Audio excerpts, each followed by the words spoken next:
신명기 28장 1절부터 7절까지 봉독하시겠습니다. 내가 내 하나님 여호와의 말씀을 삼가 듣고 내가 오늘날 내게 명하는 그 모든 명령을 지켜 행하면 내 하나님 여호와께서 너를 세계 모든 민족 위에 뛰어나게 하실 것이라. 내가 내 하나님 여호와의 말씀을 순종하면 이 모든 복이 내게 임하며 내게 미치리니 성읍에서도 복을 받고 들에서도 복을 받을 것이며 내 몸의 소생과 내 토지의 소산과 내 짐승의 새끼와 우양의 새끼가 복을 받을 것이며 내 광주리와 떡반죽 그릇이 복을 받을 것이며 내가 들어와도 복을 받고 나가도 복을 받을 것이니라. 내 대적들이 일어나 너를 치려하면 여호와께서 그들을 내 앞에서 패하게 하시리니 그들이 한 길로 너를 치러 들어왔으나 내 앞에서 7길로 도망하리라. 아멘. 저는 오늘 이 본문 말씀 가지고 이기는 성도가 되기 위하여 13번째 시간, 그리고 부제는 자극과 반응 사이에라고 이렇게 주제를 잡아봤습니다. 우리는 이 세상 살아가면서 자칫하면 우리 나 하나 살고 내 가족 살고 내 주변의 그 소규모 그 집단 내에서의 그 삶을 온전케 하고 더욱더 복되게 하는 것에 치우치기 쉬운데, 하나님께서는 우리를 바라보신 시각이 우리와는 많이 다르다는 것을 알 수가 있습니다. 우리는 하나님의 뜻을 잘 알게 되면 우리 인생은 다 잘 되는 것인데, 아버지의 뜻이 무엇인가, 그 하나님의 뜻이 무엇인지를 알게 되고 순종하면 모든 것이 다 잘 되는데, 하나님께서는 우리에게 당신을 이제 보여주지 않았습니까? 그리고 아버지의 뜻을 알게끔 하나님 말씀도 주셨고, 우리는 그 뜻을 따라 살아가야 되는데, 그 뜻이라는 그 단어의 그 원어적인 의미에 보면은 기쁘게 한다는 뜻이 있고요. 또 바라는 것을 이제 이룬다. 곧 하나님을 기쁘시게 하는 것이 바로 이것이 하나님의 뜻이에요. 내 나름대로의 뜻이 많이 있지만은 이 뜻이 내가 갖고 있는 뜻과 이런 모든 생각과 의지가 하나님께서 기뻐하시는가를 잘 생각해야 돼요. 그래서 하나님의 뜻을 이루려면 내 생각보다는 하나님의 뜻을 먼저 생각을 알아야 되고, 이것이 과연 하나님께서 기뻐하시는 것인지 이것을 살필 수가 있어야 되는데, 나는 좋은데 하나님께서 기뻐하지 않는다, 하나님 뜻이 아니에요. 또 두 번째, 이 뜻이라는 단어가 이 바란다는 뜻이 있습니다. 이 바란다, 또 원한다는 뜻이 있는데, 이 바란다하고 원한다가 좀 비슷하긴 한데 좀 다른 면이 있어요. 바라다는 것은 하나님께서 나는 네가 이러한 사람이 되기를 바란다라는 그런 뜻이에요.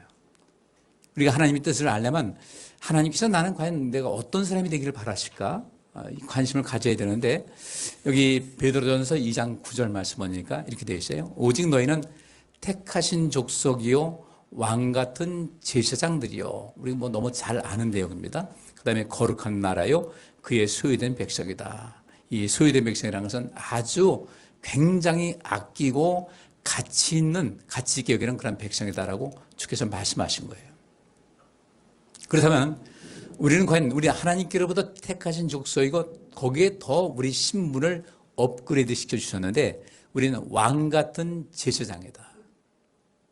이 왕 같은 제사장이라는 것은 제사장으로서의 사명을 감당하는 왕이라는 겁니다. 이 고대 사회에서 이 왕이나 제사장은 굉장히 높은 지위예요.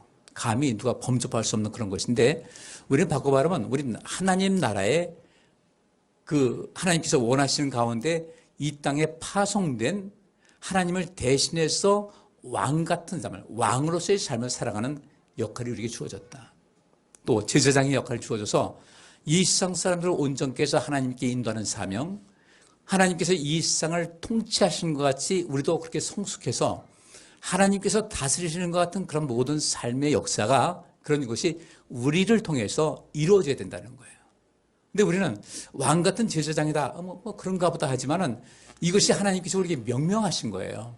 너는 왕이라는 거예요. 너는 제사장이다. 나를 대신한 왕이고 나를 대신한 제사장이라고 주께서 우리에게 말씀해 주셨는데, 우리 까맣게 잊고 있다는 거죠. 그럼 왕이다. 이 보통 권세 아니에요. 나는 과연 왕 같은 삶을 살고 있을까? 내가 왕이라면 어떻게 할 것인가? 많은 역사 속에서 이상 동서고금을 통해서 볼 때 이 왕의 자리에 올라가게 되고 이 제사장 자리에 올라갔을 때 굉장히 많은 사람들이 오염이 돼버렸어요. 그 권력에 취해서, 돈에 취해서. 근데 우리는 하나님의 그 택하신 족속으로서 하나님께서 기뻐하시는 왕 같은 존재가 돼야 된다. 바로 왕이 돼야 된다. 그럼 왕이 이 세상을 통치하려면 어떻게 되겠습니까? 종의 마음을 갖지 말고 왕으로서 이 세상을 바르게 하고 이 세상을 온전케 하고 분열된 나를 이 세상을 하나 되게 하는 이런 모든 것. 그래서 이 왕이라는 것은 양쪽 나를 따르는 사람과 따르지 않는 사람이 있는데 그들을 다 아우를 수 있는 그런 그릇이 돼야 되고요. 그런 능력이 있어야 되고 이때 우리 성도님들 어떻게 되겠습니까? 하나님께서 우리에게 사명 주셨습니다.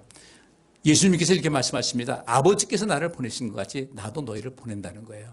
우리는 예수 그리스도의 분신이 돼서 예수님과 같이 이 세상을 통치할 수 있고 바르게 할 수 있고 가난한 자의 편에서 그들에게 눈물을 닦아줄 수 있어야 되고 그렇다고 해서 가난한 자에 무조건 쓰는 것도 아니고 그들을 옳은 자리에 이 세상을 공평하게 만드는 이 의로운 삶을 살아가야 되는데 우리는 그 사명이 있는 것이거든요. 그러기 위해서는 어떻게 될 것인가? 우리가 상당히 탁월한 삶을 살아갈 수 있어야 돼요. 오늘 바로 그것이 이제 오늘 주제가 되는 겁니다. 또 요한계시록 5장 10절 말씀하니까 저희로 우리 하나님 앞에서 나라와 제사장을 삼으셨으니 저희가 땅에서 왕 노릇할 것이다. 왕 노릇이라는 것은 그러니까 왕의 흉내내는 것이 아니라 왕의 직분과 권세가 있을 것이라는 그런 뜻이에요. 우리는 그런 모습이니까 여러분께서 하나님께서 기뻐하신 뜻을 따르려면 첫째로 내가 하는 모든 것이 하나님을 기쁘시게 하고 있는가? 나는 하나님께서 나에게 넌 이런 사람이 되기를 바란다라고 할 때 그 주님께서 원하시는 그런 존재로서의 의미를 갖고 있는가? 세 번째로 하나님께서 원하시는 것이 뭔지 알아야 되는데 우리에게 원하는 것이 있습니다. 그것이 뭐겠습니까? 하나님께서 나에게 이런 것을 원하십니다. 나는 내가 왕으로서 제사장으로서 이러한 역할을 감당하는 그 소프트웨어, 우리가 이 왕이나 제사장은 우리가 하드웨어라고 본다면 너희가 소프트웨어 잘해서 통치도 잘하고 백성들을 안정감 넘치는 삶을 만들기를 원한다라는 거예요. 이것을 행하는 사람이 하나님의 뜻을 이루는 사람들인데 이것을 우리가 좀 성도님께서 깊이 인식하셔서 나는 어떻게 인생을 살아가야 될 것인가? 먼저 서두에 이 말씀을 드리는 겁니다. 그럼 이 상황 속에서 우리가 어떻게 될 것인가? 전 여러분에게 이렇게 부탁드리고 싶어요. 우리의 일상생활이 신앙생활을 방해하면 안 돼요. 우리 일상생활이 일상에 치우쳐서 세상이라는 것에 치우쳐서 신앙생활까지 그 영역을 넘봐도 안 되고 우리의 신앙생활이 일상생활을 또 그 영역을 넘어서도 안 돼요. 요즘에 워라벨이라는 말이 있지 않습니까? 워크, 그 다음에 라이프, 이것이 밸런스. 일과 또 나의 삶에 균형 맞추는 것. 워라벨. 이 세상도 그런데 우리 역시 마찬가지로 우리의 일상생활이 하나님을 섬기는 이 신앙생활에 영향을 줘서 바쁘다는 핑계로 세상제에 빠져가지고 하나님 섬기는 일에 방해가 되면 안 되고요. 우리 신앙생활이 너무 지나치게 해서 일상생활조차도 방해해서 다른 사람에게 그 고개를 갸우뚱하게 하면 안 된다는 거죠. 워라벨도 마찬가지고 우리 신앙생활과 일상생활, 워라벨과 같은 그런 삶을 살아갈 필요가 있다. 상당히 뛰어나야 되죠, 그죠? 계속 성장하셔야 돼요. 자, 오늘 저는 약간의 심리학적인 말을 좀 하겠습니다. 이 자극과 반응, 이 학습 이론에서 나온 아주 고전적인 것이 있습니다. 고전적이면서도 지금 굉장히 중요해요. 강아지 훈련시킬 때 두 가지 강화 방법을 쓰죠. 하나는 칭찬과 하나는 벌이에요. 성경 말씀도 마찬가지예요. 하나님 말씀도 우리가 바르게 받아들이면 내 인생이 건강한 건데 이게 바르게 받아들이지를 못했어요. 이 빅터 프랭클이라는 사람이 있습니다. 2차 세계대전 때 유대인으로서 오스트리아 정신과 의사였는데 포로 수용소에서 들어갔어요. 죽을 고생하다가 이 사람은 살아났습니다. 그리고 이분이 정신과 의사인 만큼 로고 테라피라는 그 이제 심리 치료 것을 이야기를 했어요. 죽음의 수용소에서. 이 사람은 자기에게 다가온 이 고난을 고난 그 자체를 받아들이면서 거기서 괴로워하고 낙심하고 절망한 것이 아니라 이 모든 고난 속에서도 뭔가 의미가 있다. 하나님을 아는 사람이니까 의미가 있다. 의미를 찾아 나갔어요. 그래서 그는 이렇게 얘기합니다. 자극과 반응 사이에는 공간이 있다는 거예요. 시간적 공간도 있고 또 문자가 되고 공간이 있는데 그 공간에는 자극의 반응을 선택할 수 있는 자유의 힘이 있다는 겁니다. 그래서 이분이 얘기하는 것은 인간의 존엄성이에요. 나는 존엄한 존재다. 나는 존엄한 존재니까 또 우리는 왕 같은 제사장이니까 우리는 이제 어떻게 살아야 되겠어요? 왕같이 살자는 거예요. 밥 먹는 것도 어떻게? 왕같이. 막 공격적으로 먹지 말고 왕같이 먹자는 거예요. 먹을 거 많은데 나 부자야. 그래도 뭐니 해도 난 이 품격을 절대로 잃지 않을 거야 라는 그런 마음을 가져야 되고요. 이 인간의 존엄성에 대해서 이야기를 한 거예요. 자극과 반응 사이에는 분명히 공간이 있는데 그 공간에는 이 자극이 왔을 때 어떻게 반응할 것인가에 대한 그 선택이 내게 있는데 그것이 나에게 주어진 자유의 힘이다. 그리고 우리가 반응을 온전하게 할 때 우리는 성장할 수 있고 행복할 수 있다. 이분은 이 최고의 절망, 최악의 상태에서 살면서도 그렇게 했어요. 자기의 존엄을 지키기 위해서 이분은 면도도 항상 깔끔하게 하고 했다고 그래요. 수용소에서. 근데 면도칼이 있겠어요? 없죠. 그러니까 깨진 이 유리 조각을 가져다가 좀 많이 빌 수도 있겠죠? 그걸 가지고 깔끔하게 하니까 이 독일 군인들도 함부로 할 수 없는 어떤 위험이 보인 거예요. 주변 사람들 이제 곧 전쟁이 끝날 것 같다. 그 전쟁이 끝나기 전에 성탄절 때 그 전후에서 많은 사람이 죽었답니다. 가스 때문에 죽은 것도 아니고 총 맞아 죽은 것도 아니고 절망 속에서 그때쯤이면 전쟁이 끝날 것으로 알고 있었는데 전쟁이 이어지니까 이제 희망이 없다. 그래서 희망을 놓다가 결국은 죽은 사람들이 많다는 거예요. 여기서 이분은 그 절망의 현장 속에서 살아가는 방법을 개인적으로 터득을 했어요. 그 자극이 왔을 때 어떻게 반응할 것인가. 참 먹는 것도 부실하고 사는 것도 부실하고 잠 한 번 더 자면 좋겠는데 그 안에서 깔끔하게 면도를 하면서 지냈다. 보통 사람이 아닌 거예요. 이번 세상은 떠나긴 하셨는데 이런 부분이 있습니다. 자, 우리 자극과 반응하는 데서 빅터 프랭클이 그렇게 얘기했는데 성경에는 이미 그 말씀이 있어요. 자극이 왔을 때 어떻게 반응할 것인가? 야고보서 5장 13절 보니까 너희 중에 고난당하는 자가 있느냐? 저는 기도할 것이요. 즐거워하는 자가 있느냐? 저는 찬송할지어다. 고난도 자극이고 즐거움도 자극이에요. 복권 당첨돼 가지고 더 잘된 사람은 한 5%밖에 안 된대요. 차라리 복권이 당첨 안 됐으면 훨씬 더 삶을 잘 살 수 있었을 텐데 즐거움이 있는데 잘못됐어요. 너희 중에 고난 당하는 자가 있느냐? 자극이 왔을 때, 고난이라는 자극이 왔을 때 너는 기도해라.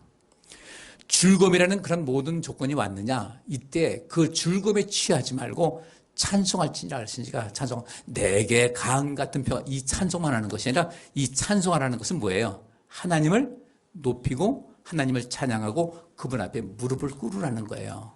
무릎 꿇고 그걸 경배하라는 겁니다. 고난이 있든 즐거움이 있든 우리는 반드시 하나님을 바라보고 하나님 중심적인 삶을 살아갈 것을 말씀하고 있습니다. 우리 성도들 인생 살면서 많은 자극받습니다. 매일매일 자극받아요. 그래서 어떤 사람은 자극받으면서 어떤 사람이 이렇게 얘기합니다. 아이고 무자식이 상팔자다. 자식 때문에 마음고생하는 거. 근데 사실은 그때 어떤 사람은 그렇게 얘기합니다. 아유 그러지 마. 우리 애들은 5살 때까지 평생 할 효도 다 했어. 바라보는 것이 다른 거예요. 이 빅터 프랭클이 바로 그걸 얘기한 겁니다. 나이 커서 자식 때문에 고생할 때 그때 다른 의미를 하는 거예요. 얘가 무자식이 상팔자다. 아니다. 내 자식은 내가 그 인생을 살 때 나에게 태어나서 그 속에서 내게 얼마나 큰 기쁨을 줬는데 내 자식은 내가 고난이 있어도 내 자식은 나의 삶에 큰 보배로운 존재다. 아버지께서도 우리에게 너는 나의 소중한 백성, 나의 소유한 백성이다 라고 말씀하셨는데 나는 우리 자녀들에게 그렇게 말할 필요는 없는 거죠. 어떤 일이든 고난이든 좋은 일이든 하나님을 바라보고 사는 것, 바로 이런 자극이 왔을 때 우리 이 반응을 신앙적으로 할 수가 있어야 된다는 거예요. 근데 문제는 자극과 반응과 결과입니다. 우리 컴퓨터 말하면 입력을 하죠. 이 자판을 통해서 이제 입력을 합니다. 그러면 그 중앙 처리 장치에서 처리해가지고 출력이 나와요. 우리 핸드폰 가지고 뭐 검색을 합니다. AI 가지고 뭐 이렇게 칩니다. 입력이에요. 그래도 어떻게 되는 거냐 하고서 그 딱 서치를 누르게 되면 여기 처리해가지고 답이 딱 나옵니다. 우리는 그 결과물을 보는 건데 우리 인생도 마찬가지로 자극이 왔어요. 반응을 하는데 이 반응이 각각이라는 거예요. 왜? 다양한 변수가 이 반응하는 과정에서 개입을 해요. 성격, 경험, 가치관, 내 믿음, 성숙도, 환경. 우리는 DNA에 대해서 굉장한 것을 과신하죠. DNA대로 인생 살아간다. 결정론적인 것을 얘기하는데 학자들, 많은 전문가들은 이것을 연구해 볼 때 DNA 특성에서 넘어설 수 없는 그런 부분도 있지만은 환경의 영향을 굉장히 많이 받아서 그 DNA조차도 변화가 되더라는 거예요.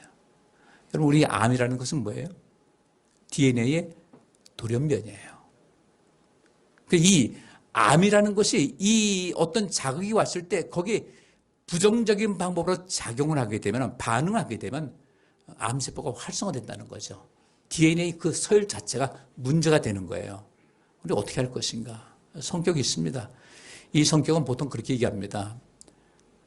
태생적으로 가지고 있는 그 기질 또는 3살 이하까지, 3살 되기까지 그 어린 시절 초기 발달 단계입니다. 아주 극초기 발달 단계인데 3살까지 기억을 못해요. 근데 그때 경험했던 것이 평생을 좌우한다. 그래서 우리나라에도 심리학이 나오기 전에 이런 말이 있죠. 3살 버릇 여든 간다. 맞아요. 맞는데 100% 진실은 아니에요. 성격 말고 성품이라는 것이 있습니다. 성품 뭐라고 그랬어요? 성품이 사람의 됨됨이에요. 사람이 됨됨이는 성장하면서 좋은 영향 받아서 환경이 DNA도 바꾸는데 DNA 영향 주는데 우리 성격, 환경 영향 받습니다. 자, 이거 사진 보세요. 제임스 C. 펠런이라는 사람이 있는데 이 사람이 2023년도에 세상 떠났어요. 이제 얼마 안 됐어요. 신경학자고 UC 어바인 교수. 이 뇌과학에서 아주 탁월한 사람인데 이 사람이 뇌 구조가 전형적인 사이코패스 뇌를 가졌어요. 이 사람이 어느 날 이제 있는데 집안끼리 모였는데 자기 집안에 어떤 사람이 그 가족의 혈통의 어떤 계보를 가지고 왔어요. 그때 보니까 놀랄 정도로 자기 집안에서 잔혹한 살인자들, 친족을 살해한 어떤 여성도 있었고 왕족이 있는데 굉장히 잔인하게 했던 그 사람들이 딱 있다 보니까 우리 가문을 전제로 연구해 볼 필요가 있다 해서 자기 할 수 있는 그런 사람들 주변에 집안들 모아가지고 이제 그 MRI를 찍은 거예요. 찍어가지고 뇌 구조를 본 겁니다. 근데 거기 누구라는 걸 하지 않게 해서 찍을 때 거기다 표시를 A, B 해가지고 하는데 나중에 이 A는 누구고 이렇게 했는데 그냥 생략해가지고 A, B 이렇게 하면 찍은 겁니다. 근데 거기 이것을 같이 연구하던 사람이 이분이 리더니까 이 사람한테 와서 여기 참 희한한 뇌를 갖고 있는 사람이 있습니다. 이 뇌 구조가 참 희한합니다. 이 전형적인 사이코패스 뇌입니다. 이 전두엽 발달 안 하고 그래서 이렇게 갖고 와서 정말 사이코패스네 누군가 봐야 했더니 누구? 자기였던 거예요. 굉장히 충격받았어요. 근데 이 사람은 지금 대학 교수하면서 뇌과학에서 아주 전문가가 됐던 겁니다. 나중에 이것을 살펴봤더니 어머니를 알고 있었던 거예요. 아들이. 잔인성이 있고 장난치는데 장난이 아니라 이건 완전히 폭력인 거예요. 이웃집에 불을 지르고서 그것을 보면서 동네 아이를 데리고 가가지고 선동한 거죠. 불 지르자. 불 나는 거 보면 신나가지고 하고. 그러니까 그런 모습이 아주 없어지지 않잖아요. 동료들이 볼 때 당신 거 마치 뭐냐. 어떤 때 보면 사이코패스 같아. 라고 했는데 그게 그런 기질이 있었는데 성품이 그를 변화시켰어요. 환경이죠. 이런 것이 반응합니다. 가치관도 마찬가지고 믿음도 마찬가지고 성수도 다 이 반응할 때 이런 변수가 이게 개입하다 보니까 결과물이 전혀 다른 것이 나오더라. 고난이라는 자극을 줬는데 빅터 프랭클은 어떻게 됐어요? 이 세상을 살리는 역할을 했어요. 어떤 사람은 그 자극을 받았을 때 그냥 맥 놓고 있다가 죽어버렸어요. 결국은 죽음이었어요. 오늘 성경 말씀은 바로 그겁니다. 오늘 본문 말씀엔 여호와의 말씀을 듣고 순종하라. 순종하면 이렇게 될 것이다. 불순종하면 이렇게 될 것이다. 라고 그 결과까지 또 예언을 하셨어요. 여기 다양한 변수 있죠. 오늘 신명기 28장 1절과 7절 말씀 여러분 너무도 잘 아는 내용이에요. 이 말씀 보면 아멘 아멘 하고 했는데 실제로 내가 내 하나님 여호와의 말씀을 삼가 듣고 내가 오늘날 내 계명하는 그 모든 명령을 지켜 행하면 if 가정법입니다. 그렇게 행하면 내 하나님 여호와께서 너를 세계 모든 민족에 뛰어나게 하실 것이다. 그러면 여기서 너를 세계 모든 민족에 뛰어나게 하실 것이라고 말씀하신 이유가 뭐예요? 왜 그랬을까요? 아까 서두에 제가 그래서 말씀드린 거예요. 너는 왕 같은 제사장. 왕 같은 제사장. 왕이자 제사장의 삶을 살기 위해서 너는 모든 민족에 뛰어나야 된다는 거예요. 그래서 너희가 이 세상을 온전케 하고 하나님 나라를 세우는 하나님 나라를 구하는 이 모든 것에서 나는 너를 쓰기로 원한다. 너 거기 쓰임받기 위해서는 세계 모든 민족에 그 누구보다도 뛰어난 삶을 살아가야 된다고 말씀하신 거예요. 그래서 하나님께서 우리에게 여호와의 말씀을 주셨어요. 이 하나님 말씀을 우리가 그러한 이 말씀을 통해서 우리가 동기부여를 받아야 되거든요. 하나님 말씀이 나를 대단하게 세계 모든 민족에 뛰어나게 하는 교과서다. 뭐라고 써 있을까?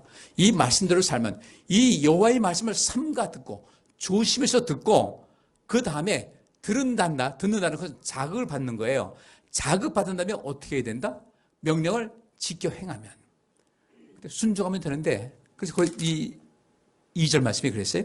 내가 내 하나님 여호와의 말씀을 순종하면 이 모든 복이 네게 임하며 네게 미칠 것이다 하면서 여러 가지 복을 말씀하고 있어요.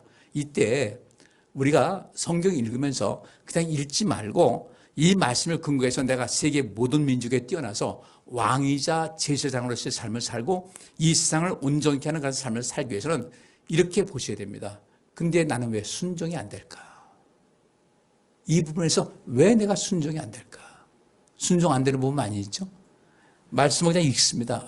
참 좋은 말씀이다. 아멘, 아멘. 구하라 주시고, 그죠? 그럼 열심히 구합니다. 근데 그 외에 여러 가지 말씀인 하지 말라는 금지법이 있고 하라는 어떤 적극적인 그 동기부여를 주신 말씀이 있어요. 나는 왜 안 될까? 나는 이 성격이 왜 안 변할까? 변하려고 하지 마세요.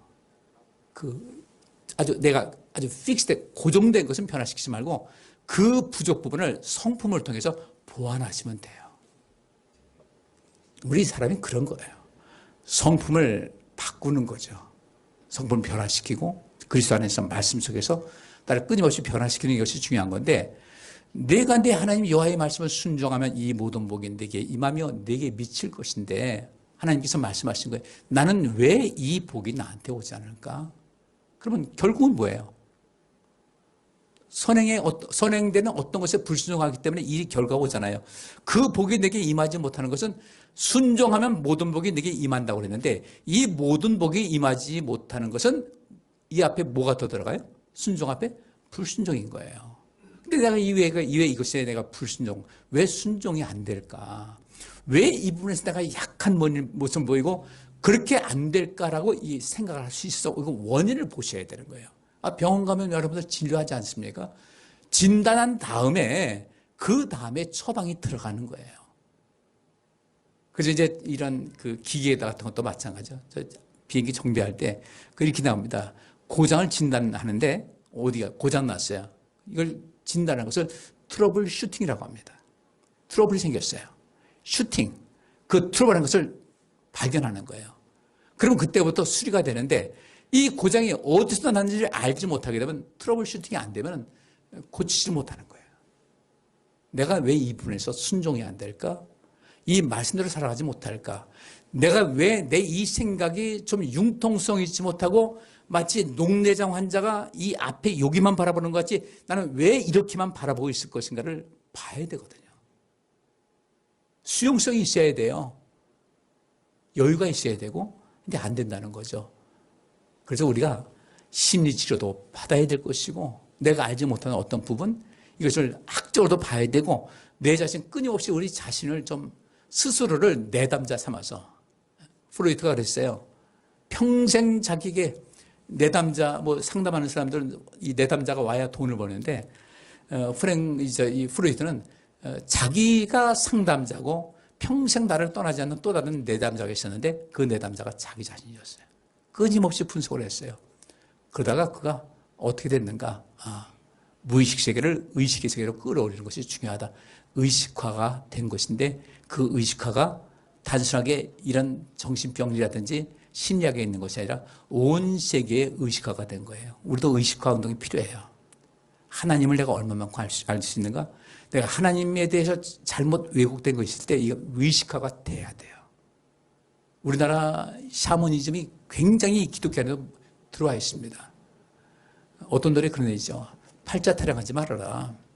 팔자 고친다고? 팔자는 뒤집어도 팔자야. 팔자 고치라고 하지 말고 내 삶에 어떤 그 새로운 삶을 살아갈 필요가 있다. 결국 여기 있는 말씀 보니까 여호와의 말씀을 순종하면 달라진다는 거예요. 억지로라도 하라는 겁니다. 한번 순종해 보자. 이 자극이 왔을 때 결과물이 이렇게 자극이 왔어요. 하나님 말씀이 자극됩니다. 너 이 말씀을 잘 듣고 순종하면 복이 많다. 이 순차가 그거예요. 여기 자극이 왔어요. 여호와의 말씀을 들어라. 그럼 이 반응, 순종 또는 불순종에 따라서 결과가 달라지는데 나는 어디에서 문제가 있길래 이 결과물이 내가 원치 않는 모습으로 흘러가고 있느냐 이거예요. 왜 내가 지금 현재 만족된 삶을 살지 못하는가? 무엇이 문제가? 역추적을 해야 되는 거예요. 내가 하나님 말씀에 대해서 어떻게 반응했는가? 이 세상 살면서 어떻게 반응했는가 봐야 되거든요. 이것이 굉장히 중요한 겁니다. 이 겨울철에 여러분들 정말 건강을 유지하는데 최고가 뭐예요? 비타민이다 뭐하다. 무엇보다도요, 이 겨울철에, 이 추운 날씨에 우리가 뺏기기 아주 좋은 것이 뭐냐면 우리 체온을 뺏기는 게 굉장히 위험한 거예요. 체온 유지에 전적으로 다 하셔야 돼요. 체온 1도 떨어지게 되면 우리 몸의 면역력이 현저하게 떨어집니다. 그러니까 이렇게 추울 때는 가스 아끼지 마세요.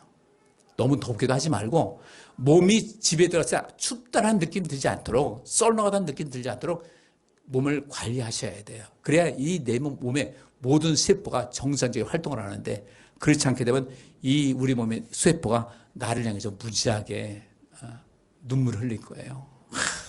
나 좀 더 따뜻하게 해달라니까. 막 떠는 거 왜 그래요? 떨리는 거 왜 그래요? 에? 추워서 떨어요? 아니에요. 몸이 추우니까 열 내기 위해서 떠는 것이 자연적인 반응인 거예요. 근데 우리가 그런 무시하면 안 되는 거죠. 여기 뒤에 있는 말씀 다 마찬가지. 뒤에 가서 읽어보세요. 여호와께서 명하사 내 창고와 내 손으로 하는 모든 일에 복을 내리시고 땅에서 복 주시고 너를 여호와의 이름으로 일컬음을 세계 만민이 보고 너를 두려워할 것이다. 하나님 말씀 들으면요. 정말 왕 같은 모습 돼요. 제사장 되는 겁니다.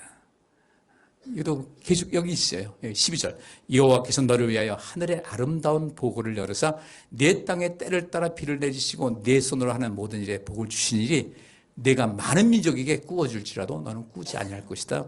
여호와께서 너로 머리가 되고 꼬리가 되지 않게 하시며 위에만 있고 아래에 있지 않게 하시니.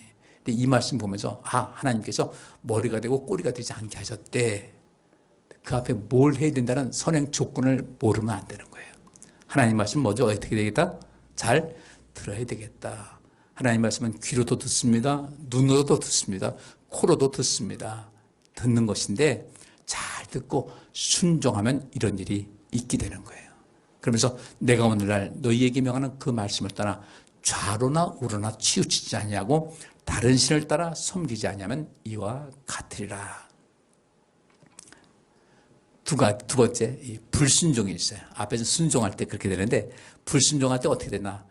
신명기 28장 15절부터 19절.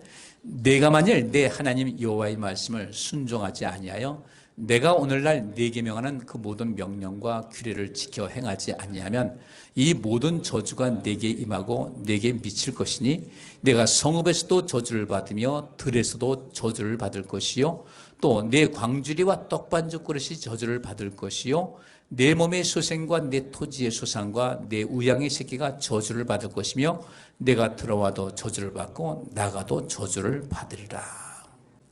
우리 이렇게 인생 살면 안 되겠죠. 한 번밖에 없는 인생인데 이렇게 살면 안 돼요. 그래서 우리가 하나님 말씀에 순종해야 돼요. 하나님 말씀은 때로 우리에게 강하게 임할 때도 있습니다. 그래서 그 말씀을 들을 때 우리가 피하고 싶을 때가 있어요. 하나님께서 우리를 직면하실 때가 있거든요. 베드로가 그 오순절 성령이 임했을 때 오순절을 지키기 위해서 많은 유대인들이 왔을 때 성령께서 임하셨고 이때 베드로가 용기를 내서 설교를 하기 시작합니다. 예수님 죽은 것이 당연하다고 여겼던 사람들. 근데 그때 베드로가 그들을 향해서 설교하니까 잡혀갈 수도 있잖아요.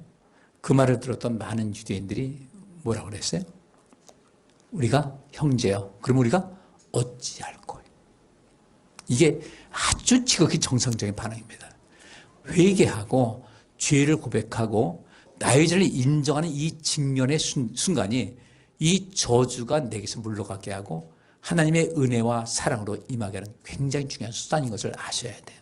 그래서 우리는 잘 반응하셔야 돼요. 어떻게 반응할 것인가? 우리 그러잖아요. 내가 내 눈에 흙이 들어가도 이렇게 얘기하잖아요. 아주 어리석은 거예요. 내 눈에 흙이 들어가도 절대 너를 안 본다. 이 말씀 보면 여기 이제 뒤에 시간 됐으니까 쭉 넘어갑니다. 갈라디아서 5장 13절부터 18절 말씀 보세요. 형제들아 너희가 자유를 위하여 부르심을 입었으나 그러나 그 자유로 육체의 기회를 삼지 말고 오직 사랑으로 서로 종노릇하라. 온 율법은 내 이웃 사랑하기를 내 몸과 같이 하라 하신 한 말씀에 이루었나니 만일 서로 물고 먹으면 피차 멸망할까 조심하라. 내가 이르노니 너희는 성령을 쫓아 행하라. 그리하면 육체의 욕심을 이루지 아니하리라. 육체의 소욕은 성령을 거스리고 성령의 소욕은 육체를 거스리나니 이 둘이 서로 대적함으로 너희의 원하는 것을 하지 못하게 하려 함이니라. 너희가 만일 성령의 인도하심을 되면 율법 아래 있지 아니하리라. 아멘. 여러분 잘 아시다시피 이 갈라디아서는 이제 초기 기독교 공동체에서 유대교에 있는 사람들이 기독교로 많이 넘어왔잖아요. 이스라엘 백성들이죠. 유대인들. 근데 그들이 처음에 교회로 왔다가 여러 가지 또 미혹도 되겠죠. 그래가지고 떠나버렸어요. 교회를 떠나가지고 계속해서 교회를 비난하고 이런 일을 합니다. 바울도 자기가 옛날에 그랬었으니까 충분히 이해를 하면서도 그렇게 하면 여러분 삶 속에 구원의 문제가 됩니다 하면서 교회를 떠나라고 하는 사람들 강하게 붙잡습니다. 너희가 자유를 위하여 부르심을 입었는데 그 자유를 육체의 길을 삼지 말고 오직 사랑으로 서로 종로로 다시 바랍니다. 그들과 지나치게 싸우지 말라는 거예요. 그들과 싸우지 말고. 그러면서 여기서 이제 성령의 열매 나오잖아요. 성령의 열매는 우리가 보통 볼 때 성령 운동하는 사람들이 느닷없이 거기서 하나 탁 집어내가지고 성령의 열매는 이렇게 하지만은 그 성령의 열매에 대해서 바울이 왜 이 말이 나왔는가를 원인을 보셔야 돼요. 그러니까 지금 이 이단과의 그 싸움, 유대교와의 싸움 이 속에서 어떻게 이것을 이겨나갈 것인가를 봤을 때 우리가 살 것은 무엇인가? 여러분 초기 교회가 그렇게 해서 놀라운 역사를 했어요. 제가 자주 드리는 말씀이지만 로마 제국이 왜 기독교를 수용했을까? 그들의 그 권위를 초기 기독교 공동체는 다는 그렇지 않았지만 전체 로마 제국에 왔을 때 교회가 어땠습니까? 왕 같았어요. 제사장 같았고. 그래가지고 초기 기독교에 알게 모르게 굉장히 많은 이 기독교들이 많이 생겼던 겁니다. 그리고 정치인들은 표 먹고 사는 사람들이잖아요. 그들을 끌어안으려니까 로마가 기독교를 공식적인 종교로 받아들이고 그 다음에 그것을 국교로 받아들였어요. 물론 그 다음에 이제 교회가 부패한 것은 문제지만은 교회는 그 당시 로마 제국 곳곳에서 그 제국, 그 나라가 하지 못하는 일을 그 서로 있는 것 팔아가지고 가난한 사람 도와주고 하는 이런 데서 로마 제국 전체에 많은 사람에게 감동을 준 거예요. 그야말로 그들은 왕 같은 제사장의 역할을 감당했었어요. 성경 역사는 그것을 기록하고 있지만 이 모든 기독교 역사를 파고 들어가 보면 초기 교회 성경 기록은 마감된 다음에 그 다음에 있었던 일을 보면 교회가 엄청난 일을 행했어요. 지금 우리의 나라도 마찬가지 그 역할을 해야 돼요. 그거 하자면 이것이 하나님의 의를 이루는 것이 아니에요. 그러면서 바울은 이렇게 얘기합니다. 육체의 일은 현저하다. 하나님의 말씀을 받았을 때 온전하게 반응을 해서 순종해야 되는데 그 순종하지 않게 되면 어떤 일이 생기는가 봤더니 음행과 더러운 것과 호색과 우상숭배와 술수와 원수를 맺는 것과 분쟁과 시기와 분냉과 당짓는 것과 불리함과 이단과 투기와 술취함과 방탕함, 이것이 결과물로 나오더라는 거죠.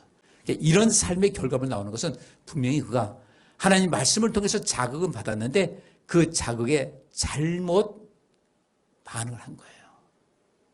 그 결과물이 어떻게 됩니까? 결과물 그럴 수밖에 없는 거예요. 그 결과물 이런 열매를 맺지 말라는 겁니다. 그래서 바울이 말하면서 22절에 오직 성령의 열매는 사랑과 희락과 화평과 오래 참음과 자비와 양선과 충성과 온유와 절제니 이 같은 것을 금지할 법이 없느니라. 성령 충만해서 뭐 열매 맺는다 이거 하지 말고 우리 간단하게 생각하시자고요. 성령의 열매라는 것은 그 온전한 신앙인들이 온전하게 신앙생활을 했을 때 거둬지는 결과물이 바로 이거라는 거예요. 우리 보셔야 돼요. 그럼 내 삶에서 이런 열매, 이런 결과물이 나한테 있는가? 근데 이런 결과물이 없다. 왜 그랬을까? 내가 뭔가 잘못 살고 있는 거예요. 반응을 잘못하고 있는 거예요. 말씀에서 바르게 반응하게 되면 이것이 성령의 열매라는 겁니다. 성령을 쫓아 행하라. 우리가 성령으로 살면 또한 성령으로 행할지니라는 말씀대로 성령 받았다고 하는 사람들은 반드시 이런 결과물이 있게 마련이다. 근데 성령 받았다고 해서 방언을 하는데 이런 모든 결과물이 없다. 아닌 거예요. 잘못 반응한 거예요. 잘못 살아가고 있는 거예요. 우리 안에 이것을 반드시 있어야 돼요. 사랑이 있어야 되고요. 제가 지난주 말씀드렸죠. 율법의 가장 큰 가르침 여호와 하나님 사랑하는 것과 이웃사랑인데 이웃사랑이 어딜 통해서 난다고 그랬어요? 율법에서? 안식일과 안식년과 희년이라는 거예요. 이 안식일과 안식년과 희년이라는 것은 반드시 그 가진 자들이 희생을 요구합니다. 안식년 되면 빚 탕감해주고 희년 되면 본래의 땅 주리가 돌려주고 안식일은 왜 안식을 지키는가? 하나님께서 우리를 쉬게 하셨으니까 우리 집에서 일하는 사람에게도 안식을 주자. 나도 일하지 않고 그들에게 또 힘을 주자. 짐승도 힘을 주자. 거기서 일하면 더 얻은 것을 있는데 그 모든 것을 내가 희생하는 거예요. 이것이 이웃 사랑인 겁니다. 이 사랑과 희락과 화평과 오래 참음과 자비와 양선과 충성과 온유와 절제다. 이 같은 것을 금지할 법이 없다. 바꿔 말하면 자극이 오고 반응하는데 그것이 결과물이 있는데 우리 인생에서 그리스도인들에게 이런 결과물이 없다는 것은 분명히 내가 자극을 받지 않았다든지 자극받지 않은 것은 뭐예요? 내 하나님 말씀이 뿌려졌을 때 어디에 뿌려진 것 같이? 길가에 뿌려진 것 같이 귓등으로도 안 듣는 거예요. 듣긴 들었는데 돌짝발에 뿌렸다. 가시덤불 뿌렸다. 그 과정에서 쉽게 무너진 거예요. 반응을 추구하다가 포기한 겁니다. 결과가 없어요. 이 모든 것이 결국 우리 인생에서 구원을 받느냐 못 받느냐는 굉장히 중차대한 문제가 있습니다. 구원의 문은 좁습니다. 길도 좁습니다. 우리 신앙생활 정말 정신 차리고 해야 되고요. 아까 말씀드린 대로 내게 이런 열매가 왜 없을까? 무엇이 문제일까라는 것을 여러분께서 끊임없이 연구하시고 생각하시고 자문하셔야 돼요. 나는 반드시 변화가 돼야 된다. 이 과정을 거치지 않게 되면 어제같이 오늘도 똑같이 살면 내일은 없어요. 달라야 되거든요. 달라지시기를 주의 이름으로 축복합니다. 끊임없이 자기 자신을 검증하세요. 자극이 왔다. 나 지금 어떻게 반응하고 있는가. 그 반응에 따라서 복일 수도 있고 불행일 수도 있는데 난 반드시 복을 얻어야 되겠다. 잘 반응하자. 어떻게 반응이 될 것은 성경에 나와 있어요. 넌 이런 일일 때 이렇게 반응하면 된다는 것을 이 책에 너무도 잘 나와 있어요. 꼭 이루셔서 여러분 삶 속에 하나님께서 주시는 복과 생명과 생명력이 차고 넘칠 수 있기를 주의 이름으로 축복합니다. 기도합니다.